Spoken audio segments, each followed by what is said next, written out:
E aí, pessoal, beleza? Tudo bem com você? Espero que tudo esteja ótimo aí com você, sua família, seus planos, seus negócios, suas ideias, que tudo vá bem, beleza? Hoje eu estou aqui para falar de um assunto muito interessante que é sobre medo do serviço online. Quero te contar uma história para ajudar você a superar esse medo aí, beleza? Mas antes de eu falar sobre o tema, eu gostaria de pedir a você que estiver assistindo pelo YouTube que você possa deixar aí a sua inscrição, né, se inscrever aqui no canal, que vai me ajudar com certeza, né, deixar o like nesse vídeo também, que é bom, e se você puder, deixe um comentário, porque os comentários fazem com que a gente construa novos conteúdos, né, para você mesmo poder consumir aí. Né? Se você estiver vendo pelo Facebook, eu quero pedir a você para se inscrever na minha página também, seguir minha página no Facebook, né? Deixar um like aí, deixa uma curtida no nosso vídeo aí, faz um comentário também e, se possível, em qualquer das plataformas, compartilha com amigos, compartilha com grupos de música aí, porque o assunto é sempre interessante, né? Sempre interessante. Hoje eu vou falar sobre gravação online. Eu quero mostrar para você um pouco das vantagens para você gravar online, né? Para você ter a sua produção, a sua distribuição, tudo feito de forma online. E eu vou falar para você com uma propriedade muito grande, não só porque eu sou pioneiro nessa questão do serviço online para produção musical, não só por isso, mas também pela história que eu vou contar para você. Eu vou te contar uma história, senta que lá vem a história, né? Meu nome é Davi Alfer, né? Esse é o meu nome artístico e eu vou te contar por que eu tenho o nome artístico Davi Alfer. O meu nome é Davi Alves Ferreira. Davi Alves Ferreira. Alves Ferreira nesse Brasil, meu povo. Você já viu um sobrenome mais comum do que Alves e Ferreira, né? Só se for Silva. Só o Silva. Minha irmã, para você ter uma ideia, minha irmã casou, né? O primeiro marido dela, ela foi viúva durante muitos anos, né? O Lilio, né? O meu primeiro cunhado, ele era Silva. Aí a minha irmã ficou. O nome dela, Alves Ferreira Silva. Meu Deus do céu. Só sobrenome comum. Então, quando eu precisei, né, quando eu quis criar um avatar, né, criar um nome para poder estar nas redes sociais, fazer um site, fazer uma página, um canal no YouTube e tal, eu fiz Davi Alves, né? Eu comecei assim, Davi Alves. Puxa vida, aqui mesmo na minha cidade tem um outro pretinho também, neguinho, músico, que também é pastor, e da mesma região, conhece as mesmas pessoas, né, no mesmo convívio nosso aqui, que também era Davi Alves. Meu Deus, às vezes a pessoa queria falar comigo, mandava mensagem para ele, queria falar com ele, mandava mensagem para mim. Aí até que um dia eu parei, pensei, né, meditei do que eu poderia fazer para poder trazer uma nomenclatura que fosse melhor, né, assim, um nome que fosse mais exclusivo. Aí eu fui e pensei, puxa vida, os dois sobrenomes, eles funcionam junto. Os dois sobrenomes, o início de um com o início de outro, forma um nome, Alfer, né? Então, já tem para mais de 10 anos que eu sou Davi Alfer. Né? Então, estou trazendo aqui também esse esclarecimento, porque às vezes as pessoas elas pensam assim, por que a pessoa está dando um nome sendo que o nome dela é outro, né? A gente pode parar e pensar, por exemplo, que Zezé de Camargo, né, não é Zezé de Camargo, né? Zezé de Camargo é Mirosmar. Por que foi Zezé de Camargo? Né? Porque é um nome que foi mais popular, muito mais popular do que Mirosmar, né? Muito mais fácil de você identificar como um nome artístico. Né? Silvio Santos, Senor Abravanel, né? É o nome dele. Mas todo mundo identifica muito mais fácil Silvio Santos. Né? Lógico, não tô longe de mim querer me comparar com esses dois gigantes aí da comunicação e da música, né? Não estou me comparando não, viu, gente? Eu estou só trazendo um esclarecimento, porque às vezes a pessoa pega um documento oficial, pega uma mensagem oficial, né? Pega um número de conta, né? Faz um depósito, aí aparece lá o nome real, né? Nome e sobrenome, aí a pessoa pode gerar nela uma dúvida, é normal isso acontecer. Então, eu estou explicando aqui por que eu sou Davi Alfer. E também vou explicar para você com propriedade sobre o quanto vale a pena produzir a sua carreira musical de forma online. Né? Eu vou te explicar, como eu disse, não apenas por eu ser pioneiro nesse termo, né, nesse assunto, mas eu quero te explicar através de uma história minha também.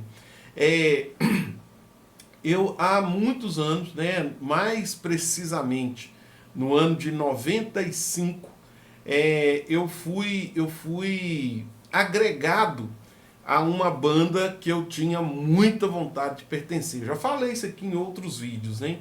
Aqui na nossa cidade, aqui na nossa região, tinha uma banda que era assim, os melhores músicos estavam nessa banda, né? E a banda rodava muito, tocava em muitos lugares, eventos e tal. E assim, meu sonho era participar daquela banda, né? Só que para eu participar daquela banda, eu tinha que cumprir aquele critério de ser um dos melhores músicos da cidade, né? Eu não ia só chegar lá porque eu queria. E graças a Deus, né, no ano de 95, eu fui agregado, eu fui inserido nessa banda devido ao desenvolvimento musical que eu fui conquistando. Obviamente, eu conquistei muito mais, muito mais, depois que eu entrei para a banda do que antes, mas foi muito bom para mim ter podido entrar ali. E logo naquele momento, eu tinha um sonho, antes de ser da banda, eu tinha um sonho de ser o dono do primeiro disco da banda quando eles lançassem o disco. Né? Na época ainda, 95, né? Na verdade 94 para 95, ainda era LP, né? Ainda era LP. Eu tinha um sonho de ser o dono do primeiro disco, e eu falava isso com o líder dessa banda, né? Falava com ele que eu queria ser dono do primeiro disco vendido, o primeiro que fosse vender eu queria que fosse meu. E fui agregado na banda e, por incrível que pareça, logo que eu entrei, logo que eu passei a fazer parte, foi quando se deu o início do processo da gravação daquela banda. Então, mais do que ser dono do primeiro disco, eu agora fazia parte do processo de gravação. E o líder da banda, ele trabalhava num bairro aqui que chama Santa Efigênia, em Belo Horizonte, e a gente tinha o produtor que estava programando o disco, né? Que naquela época foi todo programado no Korg 01/W, né? E depois eu vou fazer um vídeo ainda, talvez essa semana eu ainda vou fazer um vídeo falando sobre esse assunto específico. O Korg 01/W, e ele morava no Barreiro de Cima, né? Esse produtor, grande amigo também, nos tornamos muito amigos do Denilson.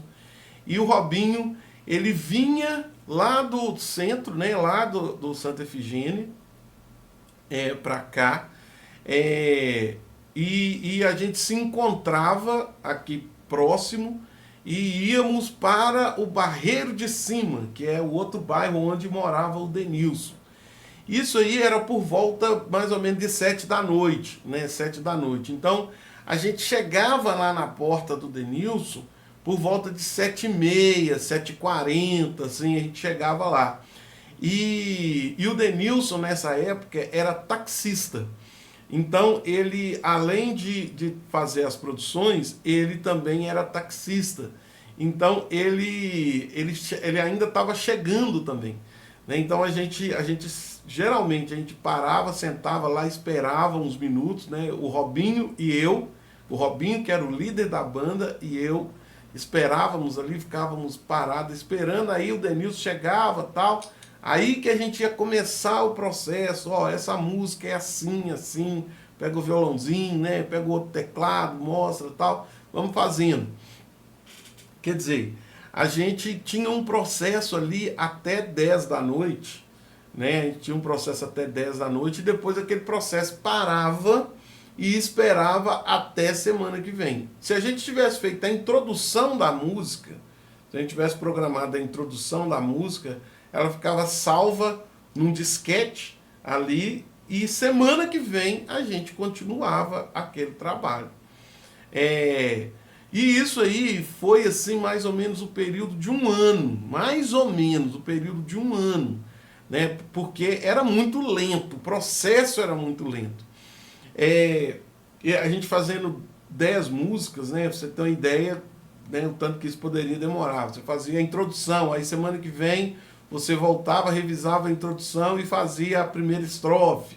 Aí na outra semana, então assim, uma música era mais de mês para poder ficar pronta. Aí a gente fez esse processo durante um ano, mais ou menos, e então o Denilson mudou. O Denilson mudou para uma outra região. Ele mudou para uma outra região, um outro bairro, um bairro novo, né? Na cidade vizinha de Belo Horizonte, aqui, que é Contagem, né? Ele foi para um bairro novo, um condomínio novo, que estava sendo formado lá e tal, e ele foi para lá. Aí, a viagem que o Robinho fazia do Santa Efigênia até no Barreiro, né, no Barreiro de Cima aqui, poderia durar ali mais ou menos uns 40 minutos, mais ou menos, né, ela passou a durar 1h30. Né? O meu encontro com ele agora passou a ser uma viagem solitária também. Eu não encontrava mais o Robinho, eu ia, né, eu tinha que me deslocar até o Denilson, eu também por minha conta, o Robinho por conta dele, e a gente se encontrava na porta, né? Então assim, beleza, a gente continuou fazendo esse processo, tudo de boa. Mesma coisa, chegávamos, né, esperávamos um pouquinho às vezes, tal, né, para poder, coisa normal, coisa normal. E íamos até 10, né, até 10. Só que agora, o seguinte, lá no Barreiro de Cima, quando a gente terminava às 10, a gente saía da porta do Denilson, né, a gente saía, e na porta dele, do outro lado da rua, havia o ponto do ônibus, né? A gente era molecão, não tinha carro, naquela época a gente nem ligava para carro. A gente tinha o ponto do ônibus na frente, ali então a gente parava e esperava, o ônibus vinha e a gente seguia, o Robinho e eu. Agora, com a mudança do Denilson lá para o Jardim Riacho, em Contagem, o que acontecia? A gente tinha o ônibus que poderia servir para o Robinho até certa parte do caminho que passava perto ali do Denilson. Mas ele não servia para mim, nem perto do meu caminho, né? Ele serviria só para o Robinho. Para a gente ir para um ponto onde tivesse um ônibus que desse para ele mais perto para a casa dele e esse mesmo ônibus servisse para mim também próximo da minha casa, a gente tinha que andar mais ou menos 4 quilômetros. E o detalhe, o bairro era novo. O bairro era deserto depois das 10 da noite nessa época, pensa aí, 1996, 95, 96. O bairro era novo. Então a gente andava, a gente atravessava lotes, assim, eu lembro de pelo menos 2 lotes vagos que a gente atravessava na escuridão total, né? A gente atravessava um bem grande assim, saía lá embaixo. Aí lá do outro lado tinha um outro lote também que a gente passava, atravessava e ele íamos andando, conversando, trocando ideia, tal, pá.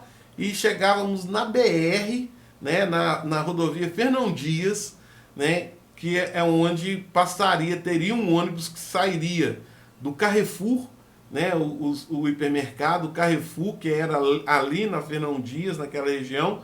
Então a gente poderia pegar o ônibus ali, né, o que viria do Carrefour, ele dava a volta no viaduto e passava naquele ponto ali. Então a gente conseguia vir sentido Barreiro, mais uma vez, que era a região onde nós dois também estávamos. Bom, maravilha, né? Terminamos o processo da programação das músicas com o Denilson. Então, beleza, então acabou o processo. Puxa vida, tô começando a história. Por isso que eu falo às vezes que é bom você pôr meu vídeo em 2x, hein? É bom, às vezes é bom. Coloca meu vídeo em 2x que você vai ver muita coisa sendo... ouvir muita coisa e você não vai perder muito, porque eu já falo devagar mesmo, então 2x vai dar uma velocidade normal.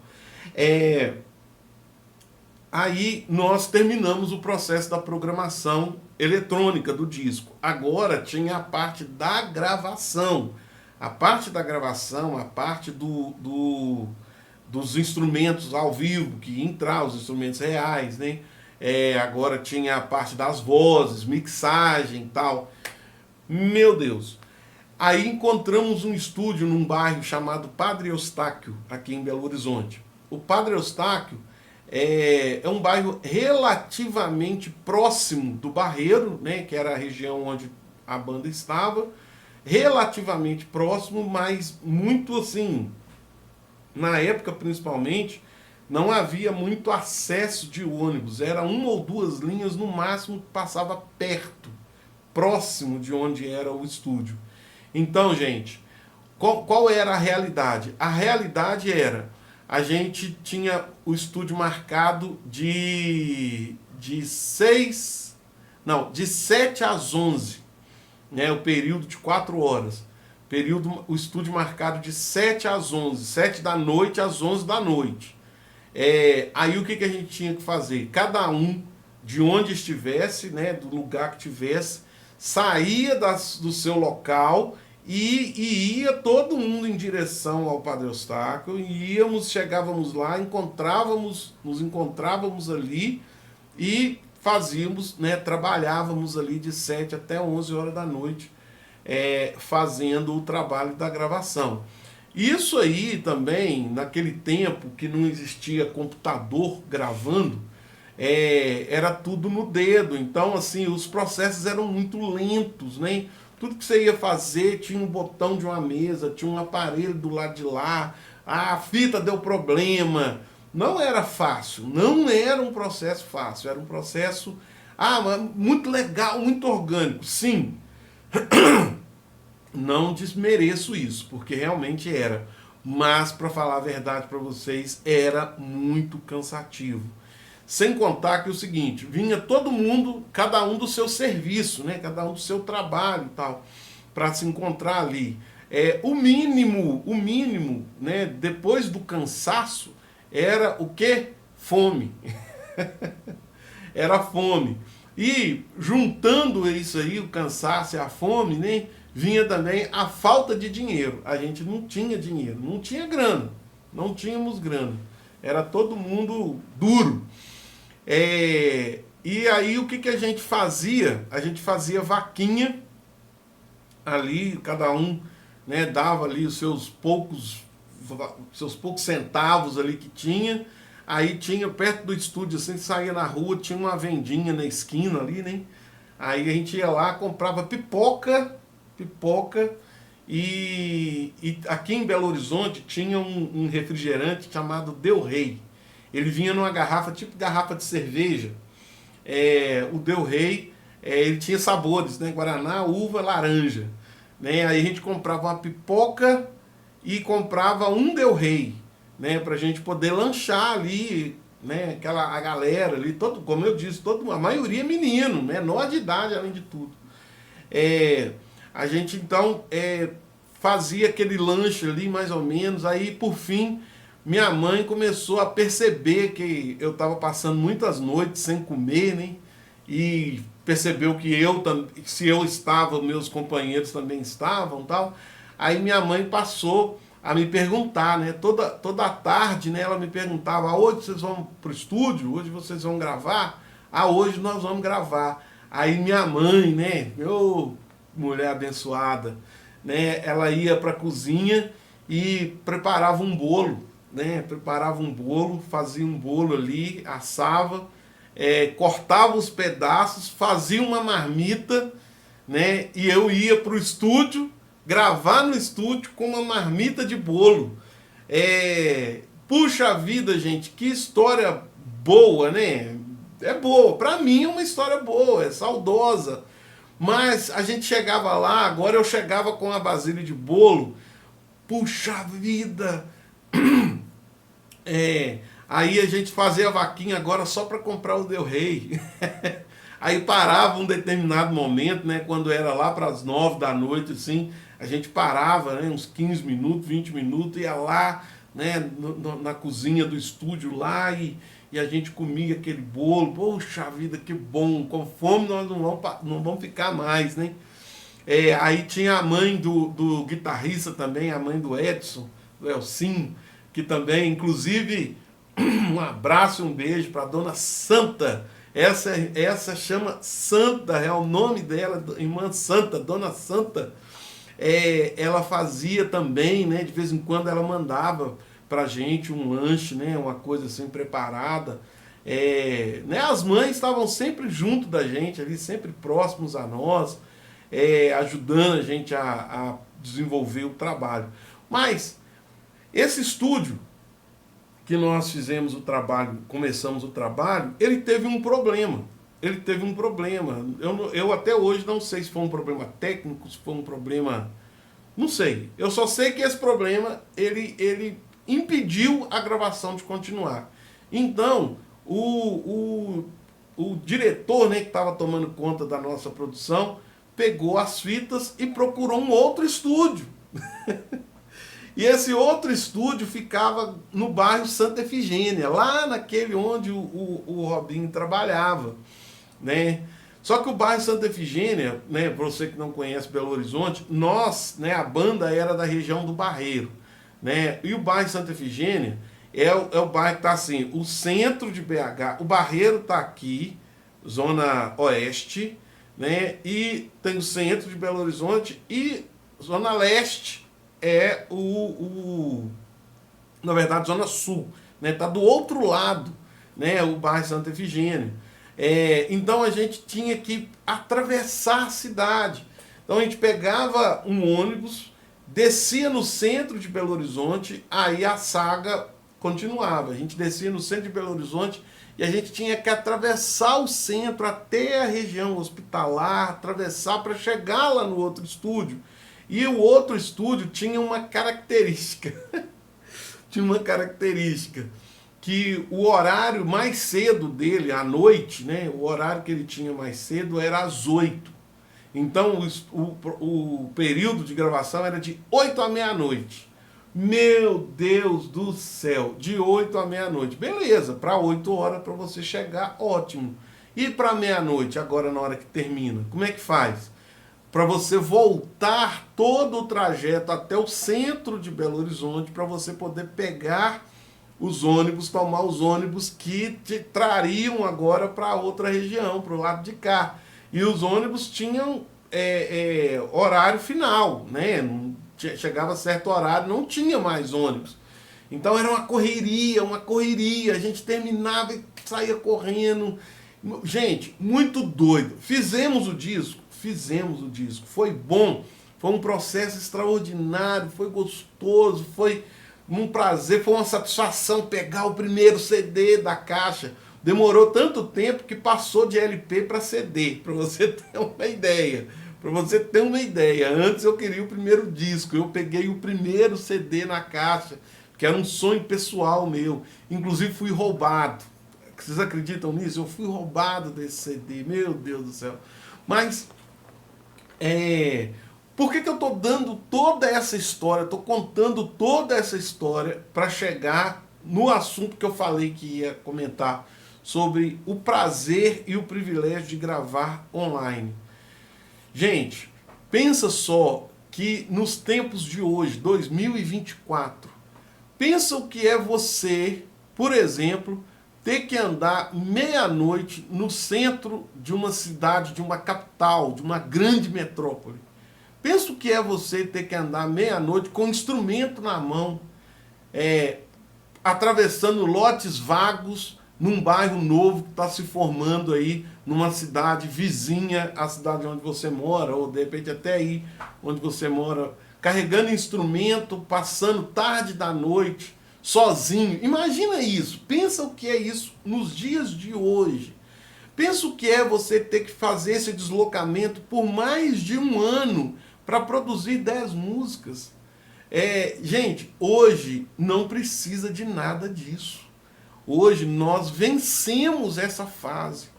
Hoje nós vencemos essa necessidade. Antes a gente fazia isso porque era uma necessidade. Antes eu vivi isso tudo porque era uma necessidade. Porque era um sonho, era um desejo que a gente tinha, mas era um desejo, um sonho que se eu não fizesse daquele jeito, ele não iria se concretizar. Hoje em dia, não. Hoje em dia, a gente tem o privilégio de ter a internet. A gente tem o privilégio de ter a internet.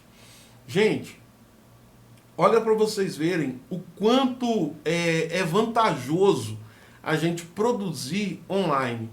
Olha para você ver. Lembra quando eu falei com vocês que o processo de programar a parte eletrônica de uma música, às vezes, a gente gastava de 7 da noite até 10 da noite para programar uma introdução? Lembram disso? Deixa eu te falar, o processo da produção, o processo da criação dessa introdução, dessa introdução dessa música, né? A forma de fazer isso não mudou. A forma não mudou. Mas se você não acreditar, né, eu vou te chamar um dia para assistir uma das lives quando eu estou produzindo ao vivo, né? Eu sempre faço lives, principalmente pelo Facebook, mostrando produções ao vivo. Se você não acreditar, você vai ver. O processo é o mesmo, porque a música ela evolui no sentido de qualidade, no sentido de aprimoramento das técnicas, mas a música é a música, né? A forma é a mesma. Gente, a gente gastava 3 horas para produzir uma introdução, mas vocês acreditam que por causa da tecnologia, essas 3 horas que eu gastava lá em 95 para poder fazer uma introdução, hoje eu consigo produzir a música inteira. Outra coisa, esse deslocamento que eu tinha que fazer, que o Robinho tinha que fazer, hoje em dia você pode fazer isso num áudio do WhatsApp e mandar para mim que eu vou criar para você o que você quer. Você não tem que sair de lá para poder sair da sua casa, pegar ônibus, passar aí aquele perrengue todo. Basta você me mandar um áudio no WhatsApp que eu já vou. Não existe mais a necessidade, né? A diferença é essa. A diferença que eu falo é quanto ao querer fazer um processo de forma antiga, né? Ou de forma chamada orgânico, ou você querer, de fato, desenvolver um processo, a música. O que você quer é a música, não é a participação nesse processo difícil, complicado. Olha, aquele 1 ano que nós gastamos para poder produzir um disco, né, a parte eletrônica de um disco, a produção, na verdade, eu estou me lembrando aqui, a produção começou mais ou menos no final de 94, e nós lançamos o disco dia 18 de abril de 98. 4 anos, né? 4 anos para poder fazer a produção de um disco de 10 músicas. Só o ano passado, 2023, eu produzi de forma online para 450 artistas diferentes. Olha para você ver o quanto o online mudou as coisas. O online mudou as coisas. Se você tiver que sair da sua casa para ir no estúdio, se o dono do estúdio tiver que esperar você chegar, se o dono do estúdio tiver que parar o estúdio por causa da sua presença, por exemplo, vai ficar muito caro para você. Né? E isso, naquela época, o salário mínimo, era R$ 64, ok? R$ 64. Com a inflação e os reajustes, eu acredito que quando nós terminamos o disco, depois você pode dar um Google aí, eu não vou dar ele aqui agora, mas depois você pode dar um Google aí. Eu acredito que quando o disco ficou pronto, quando foi o lançamento, eu acredito que o salário mínimo era coisa de R$ 105, salvo engano. Depois dá um Google aí. O disco custou 15 mil.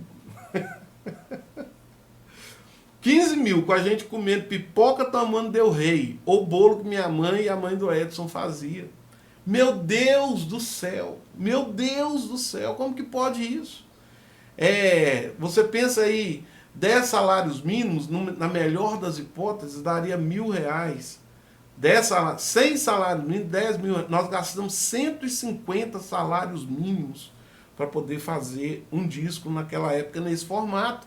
Hoje em dia, você gasta, por exemplo, eu tenho um trabalho promocional de R$ 400 para você produzir uma música. Ou seja, você fazendo um disco de 10 músicas online, você vai gastar R$ 4.000, né, para produzir um disco. E isso aí vai ficar pronto para você com 60 dias no máximo. Então, quer dizer, existem formas e formas a gente fazer. Eu não estou falando que a minha é a única maneira. Eu não estou dizendo que o online é a única forma que você pode trabalhar, que você deve trabalhar. Eu estou aqui apenas trazendo para você o entendimento de que você não precisa ficar amedrontado, né, assustado com o online, porque ele existe e ele existe para ser usado.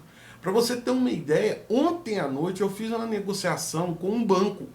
Hoje é segunda-feira, eu estou falando para você de domingo, depois de 11 horas da noite. Eu fiz uma negociação com o banco, eles me ofereceram um crédito, eu aceitei o crédito, e com aquele crédito eu comprei um equipamento aqui para o estúdio, um equipamento que vai entrar, porque eu já queria fazer isso mesmo, eu já estava me programando para fazer isso, e eu fiz isso tudo no domingo, próximo à meia-noite. Né? Por quê? Porque era online, era no celular, eu estava na cama ali e lembrei da opção e antes de dormir eu fui fazendo. O que é isso? A opção e a possibilidade do online. Né? Você aí da sua cidade, eu já falei isso também em outro vídeo, né? Você pode marcar uma consulta médica online. Você pode marcar um atendimento psicológico online. Né? Você pode comprar qualquer coisa em qualquer lugar do mundo com o celular na sua mão. Por que você vai resistir o processo da produção musical de forma online? Ah, mas é porque eu não estou te vendo. Ah, mas é porque eu não vi sua cara. A minha cara aqui. Não, preta como nunca. Né? Ah, mas é porque eu não vou estar no estúdio. Que diferença vai fazer você aqui no estúdio enquanto eu estou produzindo sua música? Porque é o seguinte, eu, por exemplo, o meu processo é solitário. Eu não trabalho com ninguém perto de mim. Ninguém, nem minha esposa, nem meus filhos, ninguém. Quando eles precisam de mim, que eles batem na porta, que eles vêm aqui, que a gente trabalha junto, né? O que eu estou fazendo eu paro. Eu não trabalho com ninguém perto de mim. E porque eu sou um artista, eu também estou criando. Você compôs a música, mas eu estou produzindo, eu estou criando. É um processo solitário. Né? Não vai fazer diferença se você for no estúdio aí da sua cidade, né, ou não. Ah, mas e a voz? Como que faz a voz? A voz é a única coisa que você teria que se deslocar até um estúdiozinho aí perto, negociar com a pessoa só para gravar a voz e mandar o arquivo para cá. Gente, O online é bom demais. O online funciona demais. Como eu disse para você, o ano passado, 2023, eu gravei mais de 450 artistas. Foi mais de 450 artistas no ano passado. Tudo online. E tem gente dos 4 cantos desse país e fora do país também. Eu tenho clientes do Haiti, tenho clientes de Angola, de Moçambique, tenho clientes da Argentina, clientes da Bolívia. Quer dizer, tudo porque é online. Se fosse presencial, como que eu ia atender esse povo? Né? Cliente, eu acabei de falar com um cliente aqui lá do Ceará, um outro lá do Maranhão. Como que eu ia atender esse povo aqui de Belo Horizonte se não é o online? O online veio, e deixa eu te falar, veio para ficar. Veio para ficar. Depois da pandemia, então, o online ganhou uma força que, se você não se atentou, você vai ficar para trás. Então, não perca tempo, não fique para trás. Acredite que você pode fazer um online. Claro, você precisa de cercar-se de todas as situações, né, de segurança. Eu te aconselho, te sugiro isso também. Né? Se cerque aí. Por exemplo, quer trabalhar comigo? Se você quer trabalhar comigo, eu falo de mim, né, aquilo que eu quero falar de mim. Mas as outras pessoas vão falar de mim o que elas querem falar de mim. Então, procura na internet o que as pessoas estão falando a meu respeito. Né? Procura, né, no site, no meu site, no Google, no Facebook. Procura o que as pessoas falam sobre Davi Alfer, AD3 Music. Pode procurar. Eu não tenho nenhum tipo de medo, né, das pessoas darem depoimentos a meu respeito, porque eu sei o serviço que eu presto. Né? Eu presto o serviço todo online, mas eu sou um homem honesto que quer servir você e te ajudar com tudo que eu puder. Beleza? Puxa vida, nesse vídeo eu falei, hein? Não tá grande pra caramba, né? Mas não tem problema não, né? Não tem problema não. Espero que você tenha entendido a história, tenha gostado da história e espero que você possa perder o medo do online aí também e vir trabalhar com a gente aqui. Produção, gravação, lançamento, divulgação, direitos autorais, tudo isso de forma online e segura para você aqui comigo, Davi Alves Ferreira. Um abraço.